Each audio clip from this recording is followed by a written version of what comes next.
세상에서 가장 안전한 곳은 어디일까요? 강한 나라에서 살면 전쟁이 없고 나의 생명과 재산을 보존할 수 있으리라 생각할지도 모릅니다. 그런데 역사적으로 보면 어떤 위대한 제국들도 300년을 넘게 유지된 나라가 많지 않았습니다. 세상에 영원한 것, 그리고 안전한 곳은 없습니다.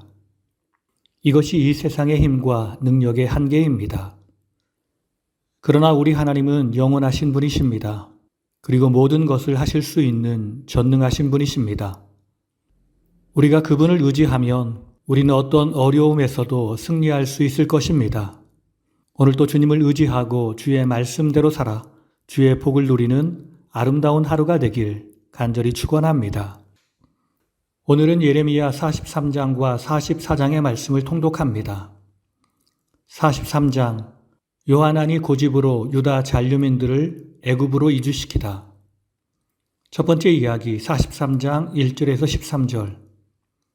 유다 잔류민들의 애굽 이주 강행과 애굽 함락 예언. 1절에서 3절. 요하난이 여호와의 예언의 진정성을 호도하다. 예레미야가 애굽으로 가지 말라고 하나님의 뜻을 전함.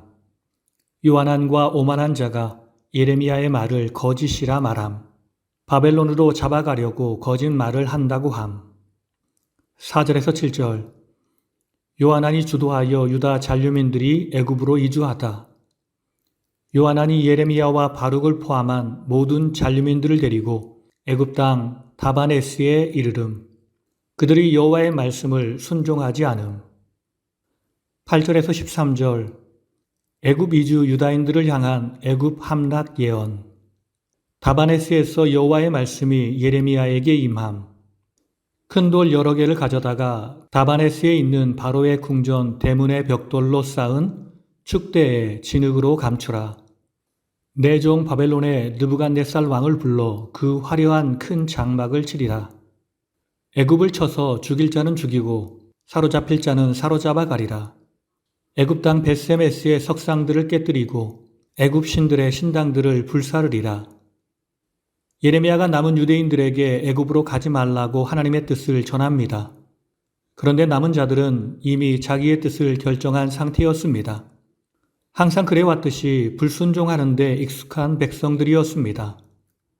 유다의 마지막 왕인 시드기야도 예레미야를 불러 여러 번 하나님의 뜻을 들었지만 자기의 뜻대로 결정해서 망했습니다. 그런데 그의 백성들도 그렇게 망하려 하고 있습니다. 예레미야는 불순종하는 백성들 앞에서도 온전히 하나님의 뜻을 담대히 전하는 사람이었습니다. 44장. 애굽은 멸망하며 의지하는 너희도 멸망하리라. 44장 1절에서 14절.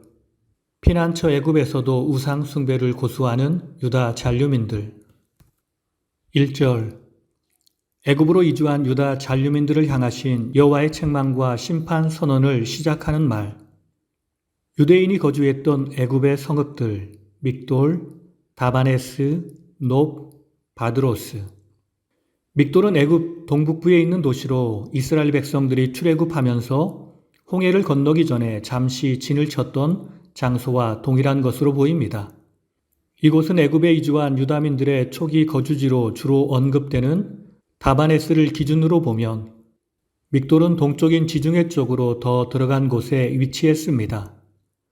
놉은 다바네스와 함께 애굽에 대한 심판의 내용에는 거의 빠지지 않고 들어갈 정도로 애굽을 대표하는 도시 중의 하나로 현재 이집트의 수도 카이로 남쪽 약 20km 지점에 위치한 멤피스에 해당됩니다.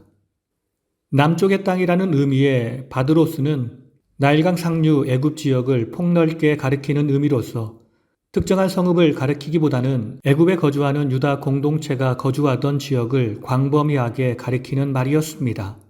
2절에서 6절. 잔류민들을 향해 과거 유다 심판의 원인과 결과를 지적하다. 만군의 여호와 이스라엘의 하나님께서 말씀하시느니라. 너희가 예루살렘과 유다 모든 성읍의 멸망을 보았다. 그것은 우상 숭배를 하여 악을 행하였고 나의 노여움을 일으켰기 때문이라. 그것들이 오늘과 같이 폐허와 황무지가 되었느니라. 7절에서 14절. 유다 멸망을 초래한 우상 숭배 악행을 고수하는 애굽 이주 잔류민들에게 내려질 심판. 너희가 어찌 큰 악을 행하여 자기 영혼을 해하며 모든 족속을 멸절하려 하느냐. 세계 여러 나라 가운데에서 저주와 수치거리가 되고자 하느냐. 11에서 14절 미래 심판의 결과를 말하다. 내가 환란을 내리고 온 유다를 끊어버릴 것이라. 다 멸망하여 애굽 땅에서 엎드러질 것이라. 그들이 나중에 유다로 돌아와서 살고자 하나 유다 땅으로 돌아올 자가 없으리라. 도망치는 자들 외에는 돌아올 자가 없으리라. 오늘 말씀을 통해서 주시는 교훈은 첫째로 참되고 완전한 소망은 세상에 있지 않고 말씀에 대한 신뢰와 순종에 있습니다. 43장 4절에서 7절 말씀을 보면 요한안과 모든 군 지휘관 그리고 모든 백성이 유다 땅에 살라 하시는 여호와의 말씀에 순종하지 않고 애굽 땅으로 들어가 다바네스라는 곳에 정착하였음을 밝히고 있습니다. 이들이 이처럼 다바네스란 곳에 자기들의 거주지를 정한 것은 그곳은 12m나 되는 높이의 성벽으로 둘러싸인 요새였으며 사람이 살아갈 때와 전쟁을 치를 때 가장 큰 문제가 되는 식수 문제를 해결할 수 있는 곳이었기 때문이었습니다. 이렇게 모든 것이 갖춰진 곳에 살면 안전하리라 생각했습니다.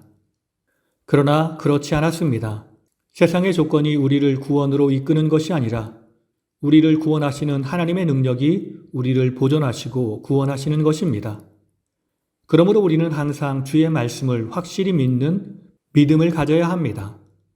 그 말씀이 우리에게 생명이며 축복임을 확신하고 주의 말씀 따라 순종하는 삶을 살아야 합니다. 그럴 때 우리에게 주의 은혜와 복이 임하게 될 것입니다. 두 번째, 불순종하는 자리는 그곳이 어느 곳이든 죽음이 지배하게 됩니다.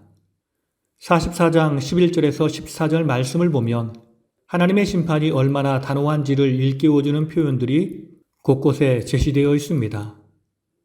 11절에 환란을 내리고 온 유다를 끊어버릴 것이며 12절 남은 자들을 처단하리니 12절 후반부에 칼과 기근에 망하되 낮은 자로부터 높은 자까지 칼과 기근에 죽어서 이러한 말씀은 한마디로 철저한 심판, 파멸이 애굽으로 도피한 유다 잔류민들에게 내려질 것임을 나타내는 말씀입니다. 참으로 안타까운 현실입니다. 그런데 이 모든 것은 하나님이 말씀하신 대로 다 이루어졌습니다. 왜 그들이 이런 죽임을 당해야 했을까요? 그것은 하나님의 말씀을 업신여기고 불순종하여 자기 고집을 내세웠기 때문입니다. 하나님은 애굽으로 내려간 사람들에게 즉각적으로 심판하실 수도 있었습니다. 그러나 그들에게 즉각적인 심판을 하시지 않으시고 충분한 시간을 주셨습니다. 실제 유다가 바벨론에 멸망당하고 난 이후 애굽이 멸망당한 때는 대략 20여 년 정도로 추정됩니다. 이처럼 하나님은 기회를 주시는 하나님이시지만 하나님을 향한 불순종이 있는 곳은 항상 하나님이 심판하십니다.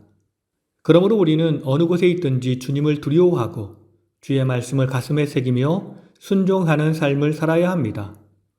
이것이 주님께서 우리에게 요구하시는 삶입니다. 오늘 이 하루가 주님께 순종하며 주의 복을 누리는 복된 하루가 되길 예수님의 이름으로 축원합니다. 다 함께 기도하시겠습니다.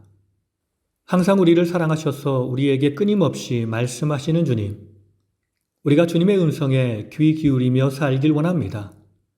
오직 주의 말씀 안에 생명이 있고 주의 말씀 안에 승리가 있으며 참된 복이 있음을 알고 주의 음성에 귀 기울이며 살길 원합니다. 항상 내 안에 있는 교만을 물리쳐 주시어서 내 뜻대로 해야 한다, 내 생각대로 해야 한다는 악한 마음을 물리치며 살게 하옵소서. 보이는 환경에 흔들리지 않게 하시고 이 환경을 뛰어넘는 주의 놀라운 능력을 믿고 주님이 원하시는 일을 하며 사는 우리가 되게 하옵소서. 주님, 우리가 있는 이곳에 바로 주님이 우리와 함께 계시며 우리를 위해 일하시는 곳임을 알고 내 자리에서 내 사역을 성실하게 감당하며 주님께 감사와 기쁨의 찬양을 드리며 세상 사람들 앞에 선한 영향력을 나타낼 수 있도록 우리를 붙들어 주시옵소서. 살아계시며 우리와 동행하시는 예수님의 이름으로 기도드립니다. 아멘.